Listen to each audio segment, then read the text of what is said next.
of the devil, and it shall appear.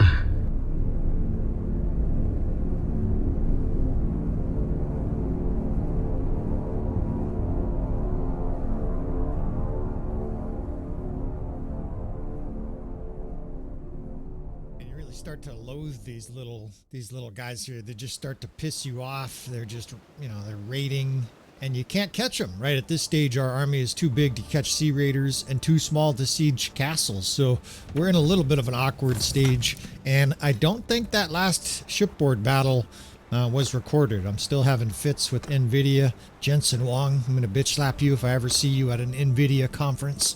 I'm sure he'll come right up to me and apologize. Now, we're going to continue to dump troops into garrisons, and that is because the Nords don't seem to build up strong garrisons. It might be part of the reason they're getting throttled. We're still looking for ships. We need one bigger ship. That way we can support the whole crew. And we're just going to dump Nord younglings, all of these little podlings. We're going to dump them all over the place. We've been dumping them in the castle on the island. And look at our influence, right? Between that shipboard battle and dumping troops into garrisons, we're making a lot of money. So I also want to get, what I want a deadlier axe. What I've noticed is this Swiftwing axe is very fast and great range, but it's really low damage. I was wondering, it was too good to be true, and it isn't that good, right? It's really fast, but you want something, at least until our two-handed skills increased. I think this one here, look at the damage is like 50% more, and it's only 10% slower swing, right? So your DPS with these other axes is going to be higher. I'll probably use both, right? There are going to be battles where it makes sense to use a longer axe. Horses, especially guys on horse, right? Because you can jump up and hit the guy in the face. And also, if you get injured, a long axe is nice because with good athleticism, you can stay at range. Now, we've got so much stinky Valandian gear that I don't even think it's going to cost us.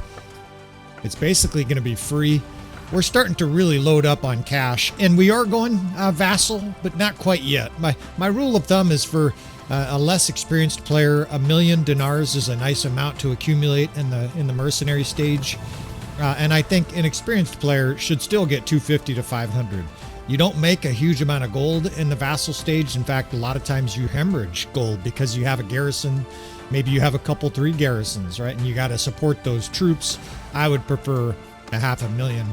We've got this army forming. We're going to have action. So welcome back again, friends, to another episode of Tactical Enlightenment. Our YouTube channel is dedicated to all things Bannerlord related, and we are dedicated to the DLC. And look at this beast, level 20, but he looks like a level 50 grizzly veteran. I got to say, you young guys say drip. I think Glaron Heavyhand has some serious drip going on here. He almost looks like a pirate Nord berserker. I'm digging it. Let me know in the comments what you guys think. Of course, you guys have different fashion styles. Maybe you would have a big head of hair on them. I have no hair, so I can dig Glaron Heavyhand and his look. I'm actually thinking about doing Halloween next year as Glaron Heavyhand. I'm a big muscular bald dude. I'll have to grow a beard, but I think a little bit of blue war paint, get a nice pump after a workout, hold a big battle axe. In fact, maybe I'll hold my retirement axe. They give you a big gleaming chrome plated axe in the fire service when you retire. It might be perfect. I won't be clearly as big as this guy, but maybe I can do 2/3 worth, right? I do a great Mr. Clean. If you guys are familiar with the cleaning guy, maybe I'll put up a picture we did for Halloween one of these years. My wife was the dust bunny and I was Mr. Clean. It worked beautifully.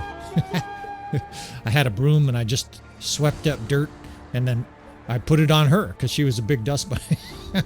Guys are like, "Oh, you're disgraceful to your wife."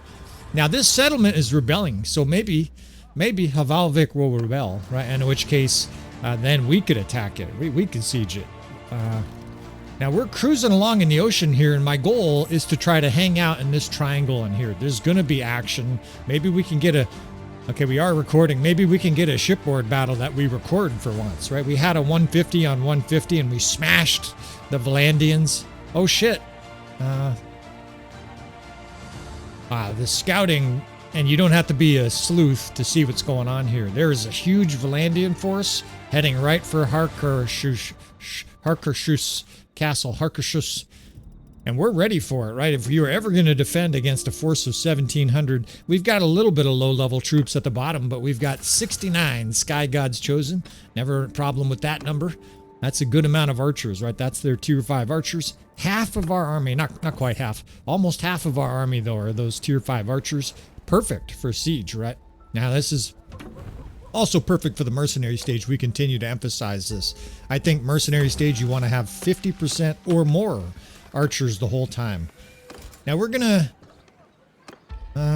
continue to tell these villagers, give us your sons. They don't want to fight here, which is good.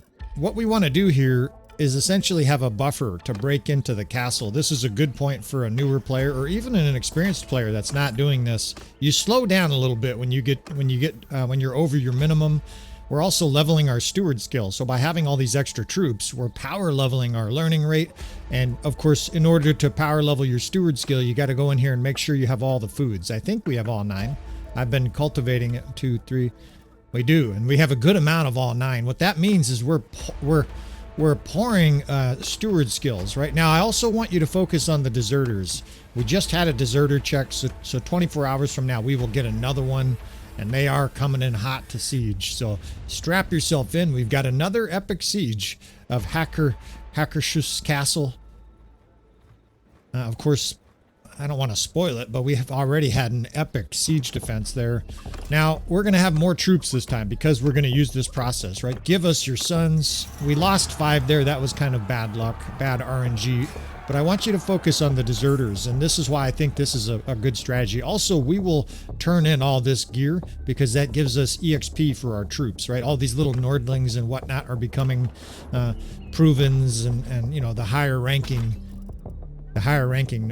Nord unit. So 21 of them. I want you to focus on that number. My experience is when you get a deserter check, all of the deserters come from the bottom of your list, your default list. So you want to organize your army by tiers with the highest on top.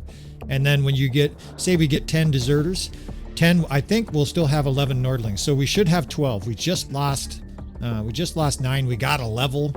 Our steward skill is ripping. So hopefully we can continue to teach you. And I think we're going to start punching his leadership just a little bit, right? We got to get some of those low baseline skills. And we should have at least one more deserter check here. I kind of lost track there. 921. Here, we'll have one more check at least, and I'll be able to show it to you. Now, I have tested this like a dozen times, and 99% of the time, I can't say for sure, but almost for sure it comes off the bottom. So let's do this once or twice. 15, right? Remember that number. We're going to get 8, 9, 10 deserters, and I bet they all come from the lowest Nordlings. There we go. So we should have 6, right? When we check, if we have 6, right? Confirm, right? Science in action. So what does that mean? Why are we doing this? Well, when you break into a castle, you lose a lot of troops, right? You lose 20, 30, 40 troops. We want to be way over the minimum here because if we go in with the minimum and lose 40, we have 150 minus 40, we have 10, right? Or 110. If we go in with 190, we end up with 150. We have like 40% more troops for castle defense. That can literally be the difference. In fact, before where we had a super tight castle defense, I have no doubt that that was the difference, right? So you get 9 deserters, but we just picked up like 20 troops, right? We're at least hovering or treading water with troops. And if anything, our army is getting bigger. Now it's getting sieged down. But look at this, right? Now we have 70 Sky Gods chosen. We have a bunch of good infantry. When you break into a castle, I've tested this as well. You can kind of look up at your army. You do you lose random troops going in, so you can't make it so that it's all Nordlings. But this deserter tip, I think, needs to be spread across.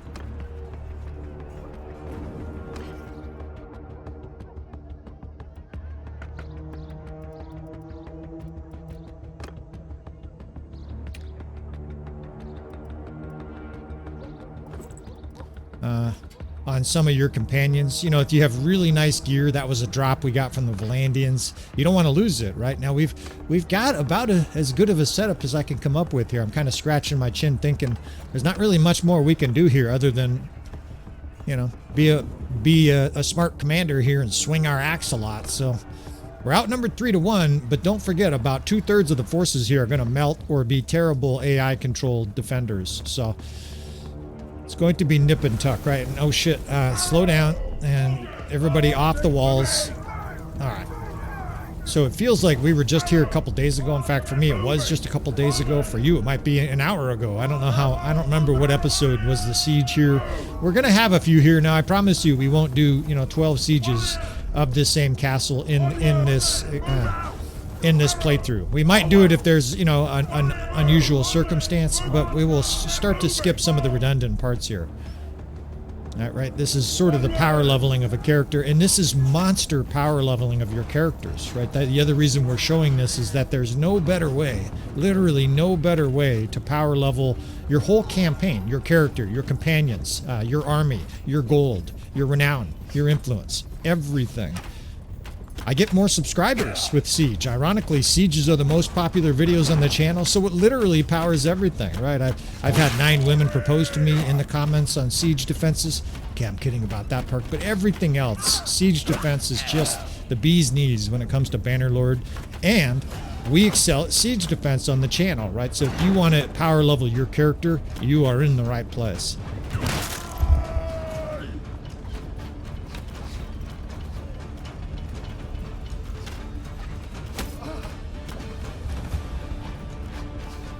All right, so we're just going to lob rocks here until this siege tower is damaged. Why just damaged, right? Why not destroy it? Because we want these dipshits to come up to the wall, stand there in a tightly packed mass of troops, and then we're going to floor them with a couple of those fireballs. I don't know if you saw it, but on the way up here, there's a pile of fireballs. I can see them right there through the wood. There's about 10 or 12 of them left. I'm hoping the siege tower we can sort of coax it to the walls. This guy is literally firing, the guy on the siege catapult there is literally firing them into the dirt. I guess we didn't do a whole lot better. 1 or 2 more shots is all it's going to take. And then what we can do is we can destroy the siege tower, right? After we mangle the troops that are trying to climb it and bomb them, then we can destroy the siege tower and we get the best of both worlds. The siege tower goes away and we kill maybe 30, 50, 80 troops as well. One more shot. That's enough, right? See, it's got a little sliver of red. Now we hurry down here and throw as many of these fireballs as we can. And look how fast this character is going. It's like he hit adrenaline or something. Man, this guy with no shield, he is absolutely on fire. I think we got to destroy this stupid thing. Oh shit, I accidentally hit the siege tower. Damn, well, I was just telling you guys, don't hit it, don't hit it. Fortunately, this guy's got some tricep strength, right? He can... Oh, beautiful. We can reach at least the guys at the gate. Well, don't do what I did there, right? Make sure that you don't destroy the siege tower because you just melt. You guys see what I'm doing, what I'm trying to do, what I was trying to do. We would have all these fireballs for the guys coming up the siege tower there. Anyways, yeah. Sometimes you look like an asshole on YouTube. It's fun. You just put it out there for the world to make fun of you and shit like that. Fortunately, I'm an old guy. The good thing is, like, at this stage of my life, I don't give a shit about bullies or negative people. I still get people that are really negative, and I just shrug my shoulders. There's some people out there that are just negative, and you just shrug your shoulders. Right? Maybe they have a horrible parenting situation. All right, we're gonna blow up some. Damn it! We just melted a half a dozen Huskarls. What do we got going on here? Let's back our infantry off. So there's a huge amount of AI troops here too. It's unusual to get a siege defense with like 500 troops inside. We've got a fire catapult over here though. Now, the AI is leaving this siege tower alone. We've seen this before. We've seen them bring this siege tower to the walls and then they go to the gate. I don't know if they're doing that because they know I'm going to get EXP. We would have been able to hammer them here. That's too bad. In fact, we missed. So before we leave here, let's destroy the siege tower. They will have only the main gate access, and then I think this siege is probably in the bag. I say probably because, we don't have 500 troops. We have 150, and then the AI is going to fall on their face with the rest 350 other troops here. They'll put archers on the walls till they're all shot to death. And they're charging the gate. You can hear them in there. You can hear them in there fighting.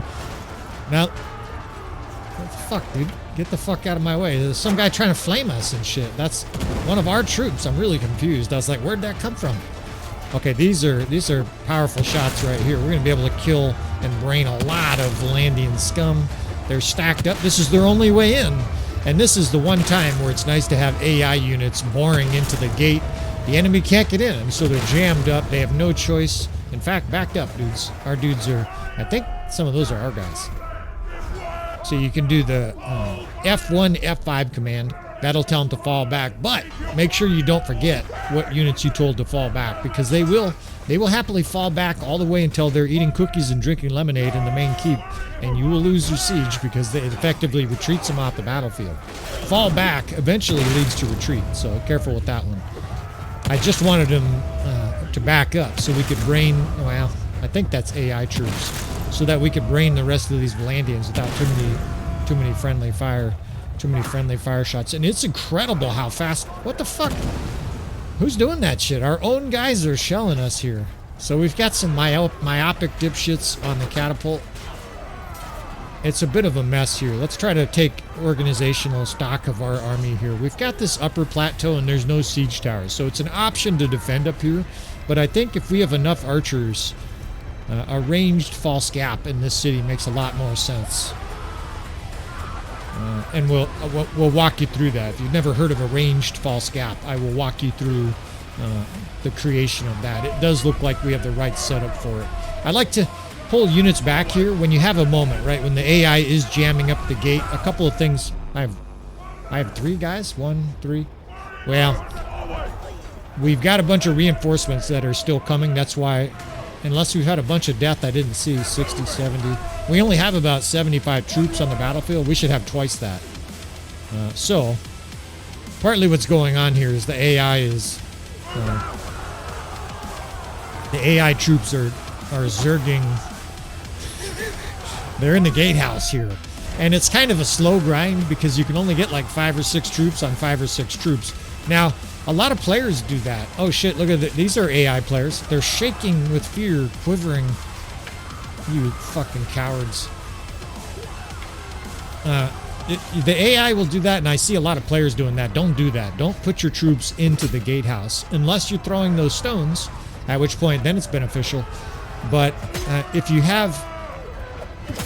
Even if you have good troops, they don't gain much of an advantage just by fighting hand-to-hand like that. You're going to get a 1-to-1 kill ratio, maybe a 2-to-1 if you have, really good troops. Well, we need a 4-to-1 or a 5-to-1 to win this, right? So it's not going to work. It's all about achieving the right ratio of success here. So you can watch the death spam if you'd like. Those are the AI units. Those are not ours.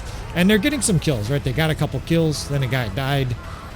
When you observe it, it's about a 1-to-1 kill ratio, maybe worse. And worse than that is it's slow, right? So it's kind of stalling us here. Now, our archers are still shooting, right? Agna Willowbark, I think, is shooting somewhere up here. She's one of our healer archers. And we just got reinforcements, so now we can really take stock. 12, 11. We have 23 in the 4th and 50 or 42 archers in the 5th. So now we can really start to design some lines here. We can make a savage false gap, ranged false gap defense here. It's going to be a few minutes before we can set it up because there's a bunch of podlings and little nordlings here that the AI thinks it's a good idea to try to defend the gate like this. It would eventually not work. In fact, I think we'll use the RTS mod extensively here just to speed it up. I can explain a ranged false gap to all these units right here. These are all AI units. And you can see the death spam. They're dying, right? They're not achieving a good rate of success. They're getting shot by archers. In fact, most of the deaths look like archer on archers. These guys on the walls are getting shot to death, predictably. And that guy just died, right? All right, so ranged false gap. Here's what you want to do. You got your gate. It's the only way they can get in. Now, how do you achieve a 4, 5, 6-to-1 kill ratio here? There's 2 ways. First, you can obviously square, put it offset, and then put archers to the side and shred them. This castle does not have very good angles for that, though. There's not a lot of room in the courtyard. As is often the case, somebody was lazy and left a bunch of debris. There's pieces of wood, and like a little dilapidated barn here, fucking with stinking manure right next to it. It's not very, this wagon here, someone was too lazy and they couldn't drag this wagon away, right? Because we'd have the right setup. We've got really good infantry here. Remember, we had a lot of Huskarls and a couple of tier below. And these are all the AI units here, still thinking it's a good idea to fight. So what we're going to do is put a big archer block here at the back, right? Basically out of range of their archers and infantry. And then we're going to put 2 different squares, maybe 3, because we have 14. We have 3 different infantry divisions. And what we're going to do with these three divisions is put them, they'll basically look like pillars right next to the door there. And then we're going to put archers at 2 or 3 different angles. Now here's why it works. The AI will attack those squares, and because we've got a bunch of troops that we can put straight shot here from the gate, those guys will have perfect line of sight right into the flanks of both of the different, well, it'll be one mass of Valandians, but they're going to be attacking our 2 different squares. So it's squares on both sides, hence the false gap. It looks like an opening for the enemy, and what it really is a trap, right? It's a death trap. Now the AI is still getting worked in there. And there's a fuck ton of Valandians still outside right now. I also see a lot of weak troops, right? There's some good armor left. You know, it's kind of an amalgamation. I see a banner knight right next to a levy crossbow and shit like that, but this is going to work. Now the AI is getting dwindled down, predictably, right? They're dying at a pretty high rate, so let's start setting it up. Shield wall this archer division, and the reason I'm doing that is I want the firepower packed in there as tightly as I can. And shield wall units stand as close as they can to each other. Don't forget, you got to put in line formation, then stop once you do it. In fact, we'll do it here to illustrate what I'm talking about. You do that so that the guys stop being a shield wall. In a shield wall, units with a shield, including archers, will not shoot. They will stand there holding their shield.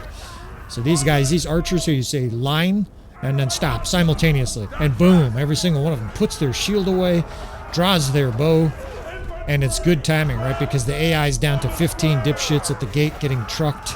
The enemy's about to start pouring through here.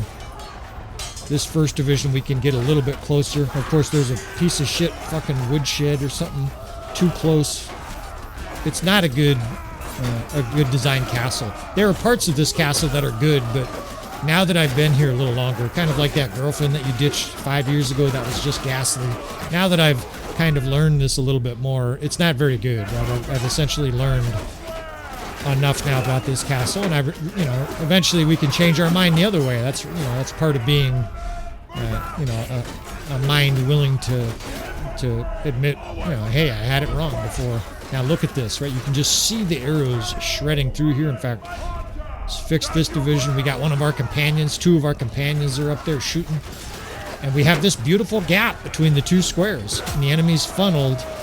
Our archers are out of range. We can throw every single throwing axe here. I'm still waiting to be impressed by these throwing axes, and I'm just not. I hit a guy for 3. It was one of our own troops, so he's good armored Huskarl, but I hit a guy for 3. That's just not okay. Now this is little bootlicker AI forces running up again, a bunch of little scrubby militia and stuff like that. It's not really going to hurt the strategy much, but it's going to delay it a little bit.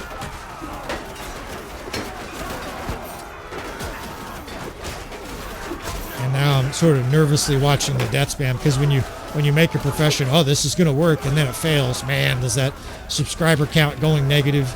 I've had days where I had a bad video and you lose 12 subscribers. Shit's difficult. You put yourself out here, and sometimes you look like a dipshit. And sometimes you look like a genius. This is starting to work. You can see the arrows whipping through the middle there. Of course, I can add my axe. I've still got a full health bar. I haven't really engaged in combat here. We're going to rack up some kills here, too. We've got this fast axe. If you get attacked, you just bail, right? I have so much athleticism with the speed banner that my character, he looks like he's on cheat codes. I swear this is not, though. This is just a normal, vanilla, no mods. We're using the RTS mod, but this character is just fast, right? He's got no shields. Oh, shit. So he's got no unit penalties. He's lightly armored. He doesn't have animal hides. And he's starting to get up there in athleticism, right? In this kind of a battle, you gain a ton of athleticism. He's just darting around like he's cracked out on methamphetamine. And look at this beautiful strategy, right? This is what I mean. Sometimes you got to risk looking like a dipshit sometimes to look great. This looks great. We are massacring these Valandians. They are being melted. Our hard landing death spam, right? We're getting maybe a 10 or 15 to 1 kill ratio with this with this false gap, ranged false gap. It's much more effective than a melee false gap. Now this side's starting to get a little bit weakened. If I have to, I will put archers here, right? Don't forget the Sky God's Chosens are very capable melee units. In fact, I think, let's do this.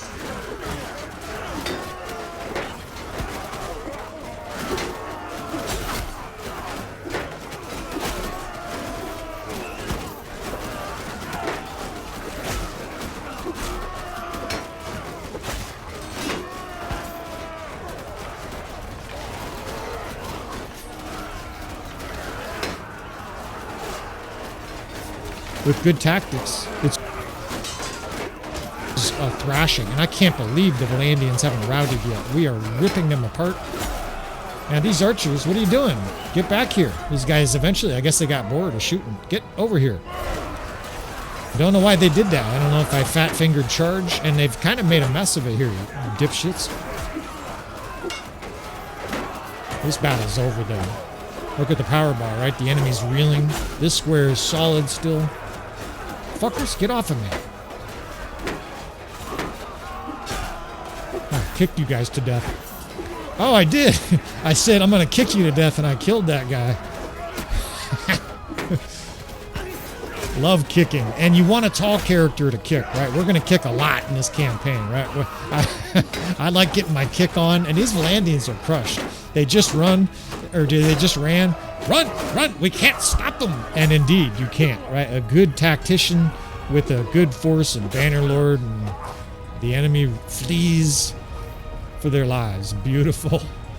And this is going to be what I said earlier, right? We'll look at the skills, the perks, the gold. We're going to just, yeah, well, where's the prom queen? Get her ready. And dead Valandians. Nothing like that set, right? Now, we just finished our epic Valandian campaign, so there's going to be some guys that are like, oh no, Valandians did. Yeah, well, we're on the other, now we're playing the other character, right? Glaron Heavyhand was a prominent character in that campaign. It's super fun just to... Now we're coming down in the Nords, and we're going to start invading Valandian territory. Look at them run, right? And just a gory battlefield, and 900 kills for our little mercenary first here. 120 influence. So just the influence alone is 20 grand. And you know we're going to get heaps of loot, all kinds of skill points for our characters. The Heavy Hand had 200 kills. We whipped the bastards. It's fucking beautiful. So ranged false gap. Do that in your campaign. Make sure you got plenty of room to set your archers up. We plundered 37,000 gold. So we're rich, right? We're good to go now. We're buying, you know, Teslas and pompous yuppie homes in the city and shit like that, right? We're moving up in the world. We'll buy some kind of jewelry we don't need, all that kind of stuff. In real life, I hate superficial, ostentatious showings of wealth. I have owned 2 cars in my whole life. I am 50. And of course, sometimes we ramble about fiscal austerity, conservation. Basically, sometimes I ramble about how the most important thing to get ahead in life is to be very smart with your finances. There's a fine line between being cheap and being intelligent and being shrewd with your money, right? And Bannerlord, it's not as necessary once you get to this stage, but in real life, right, unless you were born with a silver spoon in your mouth, and I certainly wasn't, you know, I got ahead by making smart decisions. I drove a car for years where the driver's window would not roll all the way up. I actually wire tied it 3 inches from the top. When it rained, I would literally get rain in my window, and I just didn't give a shit because I was watching my bank account grow. You know, you don't have to go on that end of the extreme, but don't buy 9 cars in your life. If you're one of those guys who's already 28 and you've bought 4 cars, I strongly advise against that. It's just pure hemorrhaging. It's a depreciating asset. In other words, it's something that you buy and you lose money on it quickly. Try to limit how much you do shit like that in life. And I'm not telling guys, sometimes guys get offended. They're like, I'll live my life how I live my life. You're absolutely right, brothers. But I try to be sort of that friendly uncle to you fellas. And it's not condescending, and where it's hopefully helpful to, if it helps 100 of you or 20 of you, I am thrilled, right? I have done my job as a YouTube content influencer. I'm helping some fellas out, and we're also helping you guys at Bannerlord. All right, I imagine there's going to be a little bit of a quiet period here. We're gonna stock up again. I might even run back to the mainland. That army's coming. They're going to a point, whatever that means. They just sieged that castle, so hopefully there's more action to come here. We got to pick up some more Nordlings. We'll probably do just a bit of editing.